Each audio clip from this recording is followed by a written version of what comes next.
बदलते डिजिटल दौर और ई फार्मेसी के बढ़ते चलन के बीच पारंपरिक फार्मा व्यापार के अस्तित्व और उसमें सुधार को लेकर रविवार को भिवानी में एक महत्वपूर्ण मंथन हुआ। स्थानीय सन सिटी मॉल स्थित एक रेस्टोरेंट में district Bhiwani chemist and druggist association की आम बैठक एवं शैक्षणिक सेमिनार का आयोजन किया गया। सेमिनार का मुख्य उद्देश्य the future of online future of pharma trade रखा गया। कार्यक्रम में जिले भर से आए सैकड़ों दवा व्यापारियों ने हिस्सा लिया और ऑनलाइन दवाओं के व्यापार से स्थानीय दुकानदारों पर पड़ रहे असर व भविष्य की रणनीति पर विस्तृत चर्चा की। कार्यक्रम में मुख्य अतिथि के रूप में हरियाणा ड्रग डीलर एसोसिएशन के पूर्व अध्यक्ष सतीश विज और HDDA के मौजूद महासचिव करतार सिंह मक्कड़ विशेष रूप से उपस्थित रहे। वहीं अध्यक्षता पूर्व जिला अध्यक्ष देवराज मेहता ने की। एसोसिएशन के स्थानीय पदाधिकारियों ने मुख्य अतिथियों का स्वागत किया और फार्मा क्षेत्र में आ रहे नीतिगत बदलावों पर उनका मार्गदर्शन मांगा। सेमिनार में वक्ताओं और एसोसिएशन के पदाधिकारियों ने बदलती तकनीक और सरकारी नियमों के बीच खुदरा दवा विक्रेताओं के भविष्य को लेकर अपने अपने विचार व बयान साझा किए। इस मौके पर देवराज मेहता ने कहा कि सेमिनार का मुख्य उद्देश्य हमारे साथी दवा विक्रेताओं को जागरूक और शिक्षित करना है। आज का उपभोक्ता बदल रहा है, इसलिए केमिस्टों को भी दवाओं के उचित रखरखाव, इन्वेंट्री मैनेजमेंट और डिजिटल बिलिंग के प्रति अधिक सजग होना पड़ेगा। भिवानी एसोसिएशन हमेशा अपने सदस्यों के हितों की रक्षा के लिए प्रतिबद्ध है। हम किसी भी स्तर पर केमिस्ट के रोजगार को प्रभावित नहीं होने देंगे, बशर्ते हम सब एकजुट रहें और समय के साथ अपनी कार्यप्रणाली में सुधार करें। मैं Devraj Mehta, ex president BCDA। आज जिला भिवानी केमिस्ट एसोसिएशन ने एजुकेटिव सेमिनार रखा था, जिसमें हमारे Satish Vij ji, ex president HDDA Haryana drug dealer association, और हमारे present secretary general secretary Shri Kartar Singh ji Makkar HDDA हमारे बीच आए। इन्होंने हमारे केमिस्ट बंधुओं को, सभी को ड्रग एक्ट के बारे में बताया। रोज़ाना सरकार की नीतियां बदल रही हैं। कोई ड्रग शेड्यूल H में आ रही है, शेड्यूल H1 में जा रही है, कोई नॉर्कोटिक में जा रही है। तो काफ़ी हमारे साथियों को इसका ज्ञान नहीं था। सब साथी हमारे यहाँ इकट्ठे हुए, पूरी केमिस्ट एसोसिएशन के मैक्सिमम साथी हमारे यहाँ थे। सबको अच्छा लगा और अच्छा ज्ञान दिया इन्होंने, अच्छा जागरूक किया केमिस्टों को। भाई ड्रग एक्ट के अंदर ही दवाइयाँ बेचनी हैं, कोई दवाई ऐसे नहीं बेचनी। और ऑनलाइन की जहाँ तक बात है, ऑनलाइन के बारे में हमें इन्होंने जागरूक किया कि ऑनलाइन बिल्कुल गलत है, सरकार को कंट्रोल करना चाहिए इसके ऊपर, सरकार नहीं कर रही। तो उसके लिए हमारी ड्रग डीलर एसोसिएशन स्टेट ने ये वादा किया कि हम इसका मुद्दा उठाएंगे और ऑनलाइन पे बैन करवाएंगे। ऐसा नहीं है, हाँ ऑनलाइन ज़रूर मिलती हैं ये। ऑनलाइन में देखो, केमिस्ट तो बेच नहीं सकता, केमिस्ट बिना पर्ची उसको देता भी नहीं है और ना दे सकता, लेकिन ऑनलाइन आप मंगवा लो, आ जाती हैं वो दवाइयाँ। तो ये सरकार की कमजोरी है। सरकार को सोचना चाहिए, सरकार को ये भी सोचना चाहिए कि ऑनलाइन दवाइयाँ जो हैं वो ओरिजिनल आती ही नहीं है।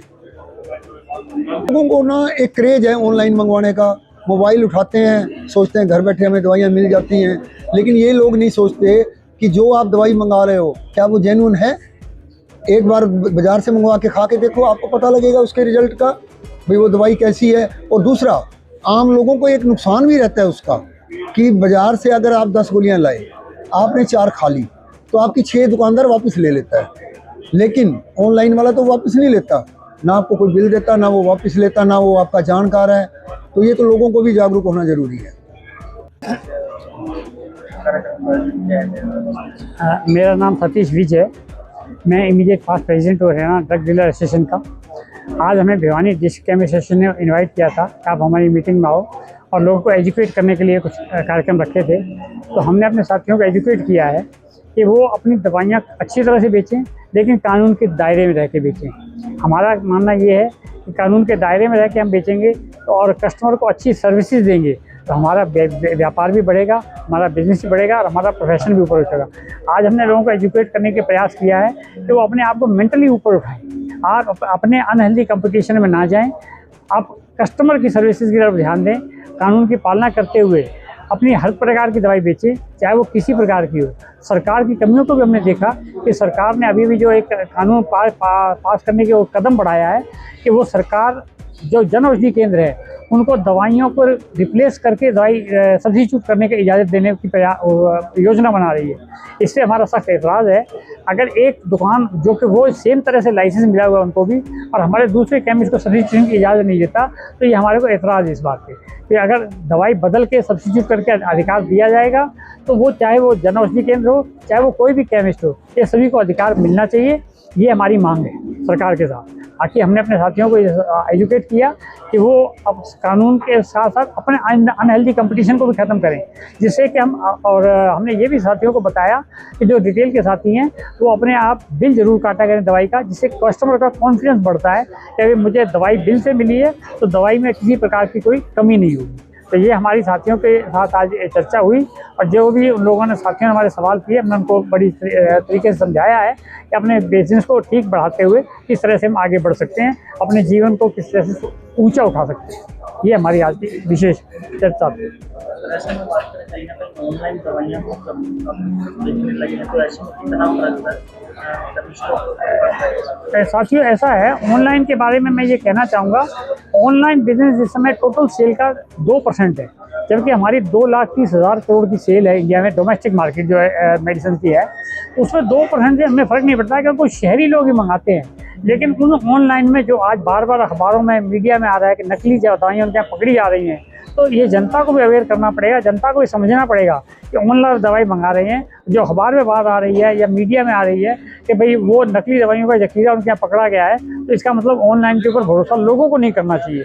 लोग सिर्फ थोड़े से लालच में, थोड़े से डिस्काउंट को देखते हुए अगर ऑनलाइन की दवाइयाँ मंगाते हैं, तो मैं कहूँगा समाज के लोगों को इसे परहेज़ करना चाहिए और सोचना चाहिए कि जो शहर का केमिस्ट है, जो उसका साथी है, शहर में सुख दुख का साथ भी खड़ा होता है, उसके वो सहयोगी है शहर का, वो हर प्रकार के शहर के उन्नति में सहायक है, उसको सहयोग करना चाहिए।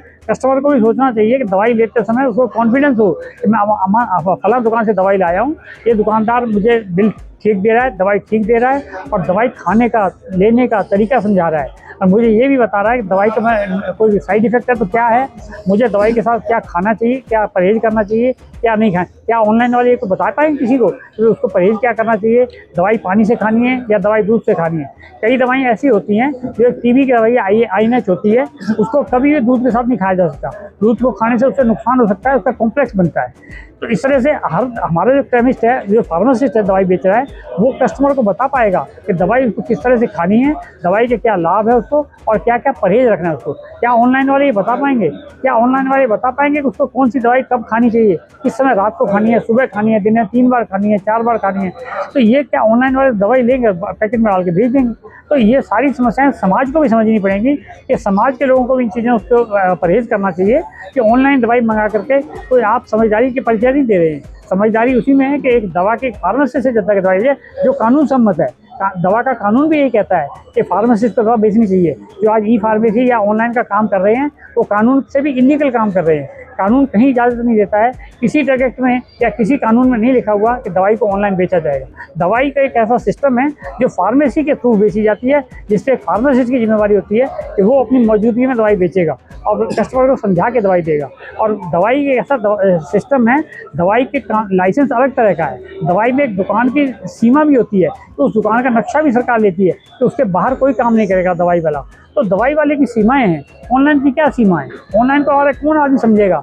इसको क्या पता है कि किस तरह दवाई का रखरखाव कर रहे हैं? हमारे फार्मासिस्ट को मालूम है कि कौन सी दवाई को रेफ्रिजरेटर में रखना है, कौन सी दवाई को रूम टेम्परेचर पर रखना है, कौन सी दवाई को कोल्ड टेम्परेचर में रखना है। वो दवाई को किस तरह से मेंटेन करेगा और वो कस्टमर को भी समझाएगा कि आपने ये दवाई लेके जानी है, इंसुलिन है, उसको बताएगा कि आप इतने दिन तक आप उसको फ्रिज के बाहर रख सकते हैं, इतने दिन के बाद से ज़्यादा स्टोर करना है, आप इसको रेफ्रिजरेटर में स्टोर करेंगे।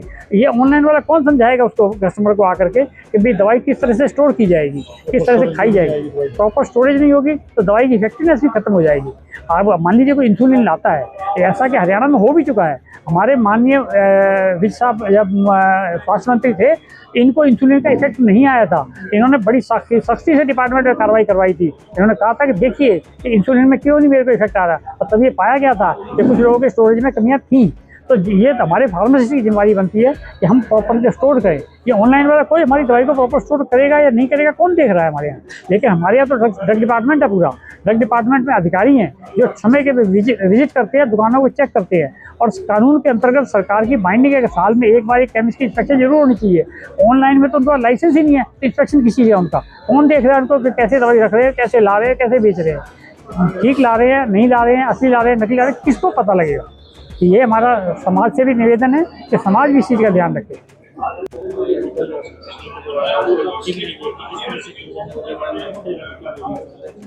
सर पहले तो मैं अपना परिचय देता हूँ। मेरा नाम करतार सिंह मक्कड़ है। मैं हरियाणा ड्रग डीलर एसोसिएशन, जो कि हमारी एक रजिस्टर्ड बॉडी है, मैं उसका जनरल सेक्रेटरी हूँ। और district Panipat chemist and drug association, वो भी रजिस्टर्ड बॉडी है, उसका प्रेसिडेंट हूँ। सर आज यहाँ जो मेन भिवानी केमिस्ट एसोसिएशन ने जो मीटिंग बुलाई थी, उसके अंदर हमने अपने केमिस्टों को अपने ड्रग एक्ट के रूल के अकॉर्डिंग बताया, जिसके अंदर शेड्यूल H1 की मेडिसिन और उसका रिकॉर्ड, H1 का रजिस्टर और कैश मेमो कैसे पूरी करनी है, और जो साइकोट्रोपिक मेडिसिन है उसको उसका प्रिस्क्रिप्शन लेके तभी पेशेंट को दवाई देनी है, और उसका पूरे कैसे रिकॉर्ड रखना है, इस बारे में सारे केमिस्टों को उसके बारे में सारा इन्फॉर्मेशन दी।